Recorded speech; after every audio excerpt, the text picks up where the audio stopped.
Hi guys, how are you doing? This is Sebastian from TechCentury, your source for independent and reliable tech videos. Welcome to my full review of the LG 27 UD68, which might just be the best 4K monitor in its price range.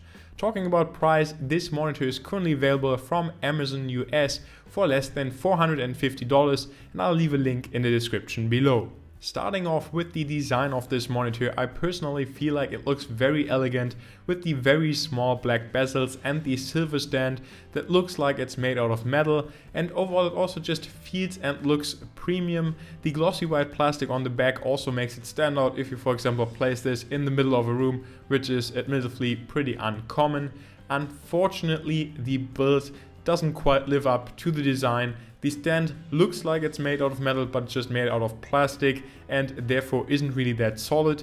And unfortunately, there's no adjustment for height, rotation or swivel, so the only way to get those adjustments is by using the VISA mount on the back. Moving on to the ports, they are also quite limited on this monitor. We have dual HDMI 2.0 inputs, one DisplayPort input, a headphone out, as well as the DC in, and we also have a VISA mount to use a different stand, a monitor arm or wall mount, but that's about it. If you want to have more adjustments as well as more inputs, then you'll have to opt for the upgraded version, the LG 27 UD88. Comparing the size of this monitor, here we'll see it next to a 25-inch monitor as well as your regular 23-inch Full HD display. And of course the 27-inch diagonal is quite big, but thanks to the very small bezels it doesn't appear as big as other 27-inch monitors, and therefore is a good choice if you really want a lot of screen real estate. Of course, the picture quality is the most important aspect of any monitor. Unfortunately, there are a lot of positive things to say about this here on the LG 27 UD68. The picture quality overall is just stunning and really makes photo and video editing a pleasure. Color reproduction is also great, and the color depth thanks to the 10-bit panel is also amazing. And this continues with the viewing angles that are also great thanks to the IPS panel, and textures looks incredibly sharp thanks to the 3840 by 2160 4K resolution. Another good aspect is the brightness of this panel at 300 candela, which is much brighter than your average Full HD monitor, and it also covers 99% of the sRGB color spectrum. Unfortunately, there are also some negative aspects to be said here in regards to the picture quality. First off, I have strong backlight bleeding on this monitor in all four corners, and there's also noticeable IPS glow if you're taking a look at a darker image from an off angle, so it's a shame to see that. And something that goes for all 4K monitors is scaling. So 4K on a 27-inch diagonal is very high and still uncommon in terms of resolution, and depending on whether you use Windows or macOS, you might need to use scaling.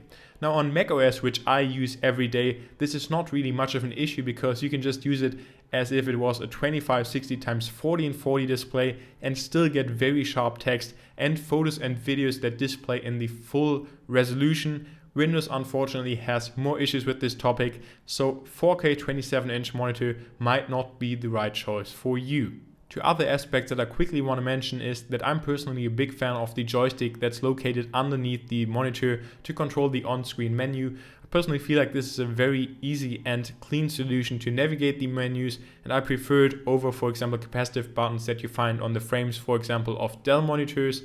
Another aspect is gaming. I'm not a PC gamer, so I didn't test this monitor for gaming, so I can't judge it, but on paper it looks pretty good with a 5 millisecond response time and also AMD FreeSync support.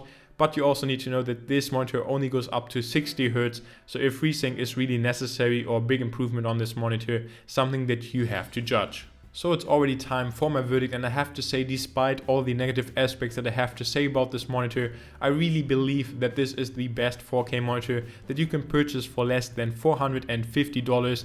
And it's also just great to see these monitors come down in price, because a couple of years ago these would have retailed for $2,000 or more. But if you purchase this monitor, you also have to be aware of the downfalls, like the quality. I had 2 DEC pixels on my screen, also had IPS glow and backlight bleeding, and of course the stand isn't really adjustable. So if you can live with those aspects, then the monitor is definitely a great choice. If not, you definitely have to invest more.